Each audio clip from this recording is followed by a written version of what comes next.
Essa expressão, por que Deus permitiu, ela é de agora ou ela é antiga? Ela começou com Adão e Eva, com a transferência. Transferência. Com a transferência. Com a transferência primal. Ah, tá. Começa desde sempre. Nunca houve uma geração que não tenha feito trilhões de vezes essa pergunta. Não tem. Não. Especialmente quando ela pensa em Deus como Deus pessoa. As civilizações que não pensam em Deus como pessoa, ou seja, que não têm um Deus pessoal, que creem no Deus energia, ou no Deus fenômeno, ou creem que a soma dos fenômenos é Deus, mas que a fenomenologia em si é cega, é acaso puro, não tem nenhum amor em nenhum lugar fora de algum coração animal. Quando o indivíduo pensa assim, e há bilhões de pessoas no planeta que pensam assim, essa pergunta ocorre menos. Aconteceu porque aconteceu. Aconteceu porque era eu que estava lá e não você. Se fosse você, teria acontecido na tua cabeça. Como você não estava, eu estava, caiu na minha. Nesse sentido, são civilizações muito mais próximas do ensino de Jesus. Porque foi assim que Jesus tratou. A torre de Siloé caiu por quê? Ele disse, porque tinha gente dentro. Se tivesse caído sem gente dentro, vocês iriam dizer que tinha sido apenas a queda de um monte de pedras. Mas como tinha 18 pessoas dentro, vocês dizem que foi uma maldição divina, foi uma sentença, que foi um juízo, que aqueles deviam ser grandes pecadores. Mas não, podia ser você, qualquer um. E se não vos arrependerdes dos fatos reais da vida, do pecado real de ser, que tem a ver com a indiferença, com a omissão, com o egoísmo, todos vós igualmente perecereis, não importando se vão morrer bonitamente embelezados para a morte num funeral americano, ou se vão morrer esmagados no meio da Marginal Pinheiro por um caminhão. Não faz nenhuma diferença. Foi o que Jesus ensinou. Nenhuma diferença. Ou seja, Jesus, que manda a gente chamar a Deus de Pai, trata a existência nesse sentido como se ele fosse um budista. Nesse sentido de tirar da existência essa relação de causalidade, provocando o bem quando o indivíduo é bom e o mal quando o cara é ruim. Ele arranca isso. Ele trata a existência com esse olhar do Eclesiastes na vida real. E cria a relação com Deus, não tendo como demonstração e prova dessa relação o que nos acontece ou deixa de acontecer com a gente no espaço-tempo na história. Aí ele introduz, por exemplo, para acabar de vez com essa história, de que o bom tratamento da existência ou de qualquer que seja a natureza que a gente receba durante a nossa peregrinação histórica tem alguma coisa a ver necessariamente com a bênção, com a maldição de Deus, quando ele conta a história do rico e do Lázaro. Lembra? O rico morreu e foi para o inferno. O Lázaro, o mendigo, morreu e foi para o seio de Abraão, para o céu. Na terra, quem era o ferrado? O Lázaro. Quem era o abençoado? O rico. Pelos critérios da teologia da prosperidade, quem é o homem que está recebendo a promessa de Deus? O rico.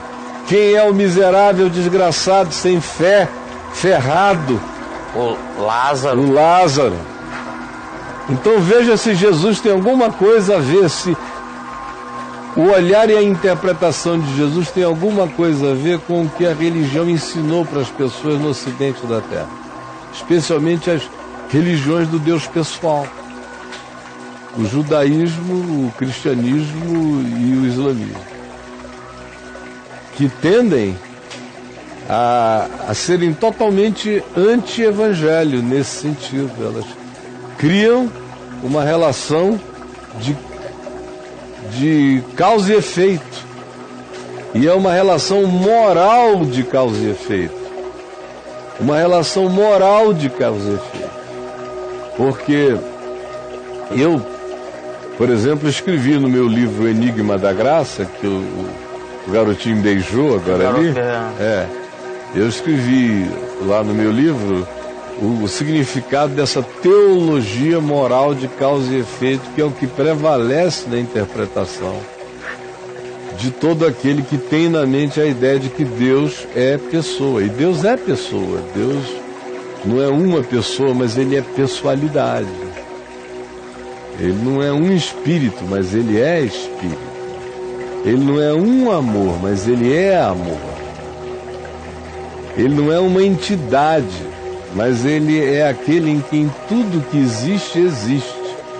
Embora Ele próprio não recaia na categoria dos entes existentes, porque Ele é um ente sem entidade apontável.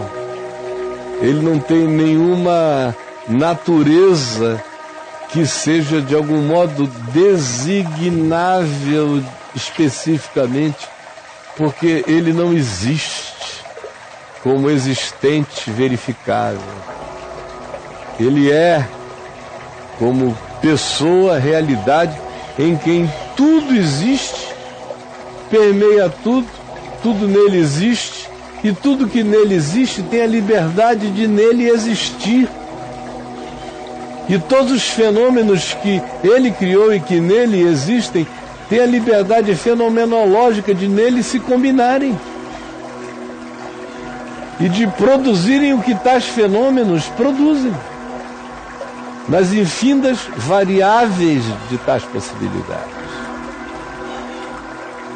Agora, essas três religiões do Deus pessoal, conquanto teologicamente compreendam isto, os pensadores dessas religiões, o povo nunca entende.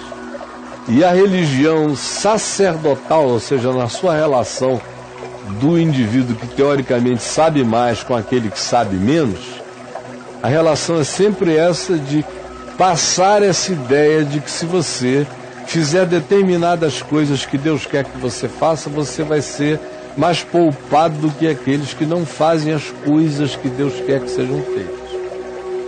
Aí quando essa relação de causa e efeito é estabelecida, cria-se essa teologia moral de causa e efeito.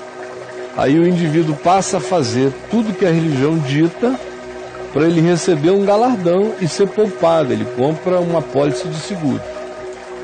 Quando ele faz as coisas que a religião não ensina, qualquer catástrofe que aconteça a ele foi juízo e punição divina. Quando ele faz tudo que a religião manda e assim mesmo uma catástrofe acontece a ele, aí surgem os amigos de Jó. São esse grupo que funciona psicologicamente em todas as gerações, aonde Deus é entendido como uma pessoa que ama, que se vinga, que isso, que aquilo, ou que pune. Então, surgem esses amigos e dizem, não, só aconteceu isso com você, porque aparentemente você faz tudo certo, mas deve ter um pecado muito escondido na tua vida. Por isso é que você está recebendo o que você está recebendo. No caso dos que não frequentam o lugar, a igreja ou a religião, e não obedecem nada, a punição é natural. Todo e qualquer perrengue é natural. O que não é natural é não acontecer nada de errado com eles de acordo com a interpretação da religião. O que acontece muitas vezes, os caras piram, não entendem nada. Por que esse maluco não faz nada do que a religião orienta e a vida dele aparentemente está indo? Tá tudo bem. Está indo. Pode até ser que ele chore sozinho, mas pro lado de fora está tudo tranquilo. E os outros aqui, eu que me esforço, obedeço, pago, cumpro, ando de joelhos, não faço nada, fujo de tudo, me alieno do mundo, o pau não para de cantar em mim. Aí surgem essas crises de fé. Boa parte dos grandes trilemas, dos polilemas religiosos, decorrem dessa questão. Boa parte dessa incompreensão. Dessa comparação. Dessa comparação e dessa incapacidade de crer. Saber que Deus é amor, Deus é espírito, Deus é pessoa, Deus é pai. Mas o modo como ele se relaciona comigo e com a natureza não é por teleguiamento. E nem tampouco, do ponto de vista de Deus, aquilo que eu chamo de ruim necessariamente faz mal. Aquilo que eu chamo de dor, necessariamente, do ponto de vista de Deus, vem a fazer algum tipo de sofrimento danoso acontecer em mim. Às vezes o que eu chamo de dor é justamente o sofrimento que haverá de me salvar, de me trazer a consciência. O que eu chamo de perda é justamente aquilo que me introduz no ganho, no lucro. O que eu chamo de doença é justamente aquilo que fortalece a minha dimensão espiritual até então nanica, atrofiada, morta. Aquilo que eu chamo de falta de sucesso é justamente o que me salva do sucesso que me destruiria o ser. Porque a gente não sabe nada, não enxerga nada e não existe um tratamento padrão e nem modelo. E Deus age frequentemente usando o acaso como caso da graça em nosso favor.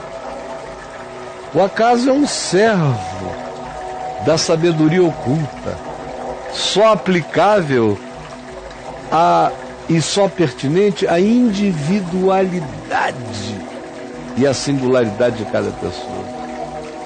Não existe absolutamente nenhuma receita universal para nada. Todo mundo vai ter que ser forjado por Deus como um vaso pessoal na mão de um oleiro pessoal, e o modo como esse oleiro trabalha é usando todas as coisas, tanto intervenções sutis e poderosas da sua mão miraculosa, quanto intervenções dramáticas dos fenômenos da existência, que às vezes parecem um trem avassalador nos esmagando, mas no final vão produzir as operações mais sutis nos salvando. O que falta é fé, confiança e certeza, uma certeza básica, que quem tem não carrega esse conflito. Deus é bom, portanto, todas as coisas cooperam conjuntamente para o bem daqueles que amam a Deus. Amém. Quem vive assim passou das questões, deixou para trás as perguntas. Não tem perguntas a fazer. Não, tem processamentos e aproveitamentos na vida. Frequentemente diz para si mesmo: o que está acontecendo eu não sei agora, mas compreenderei depois. Sim. E sei que será bom para mim. E que sairei mais forte, mais enraizado, mais profundo, mais lúcido, mais humano, mais de Deus. Sairei melhor de tudo isso.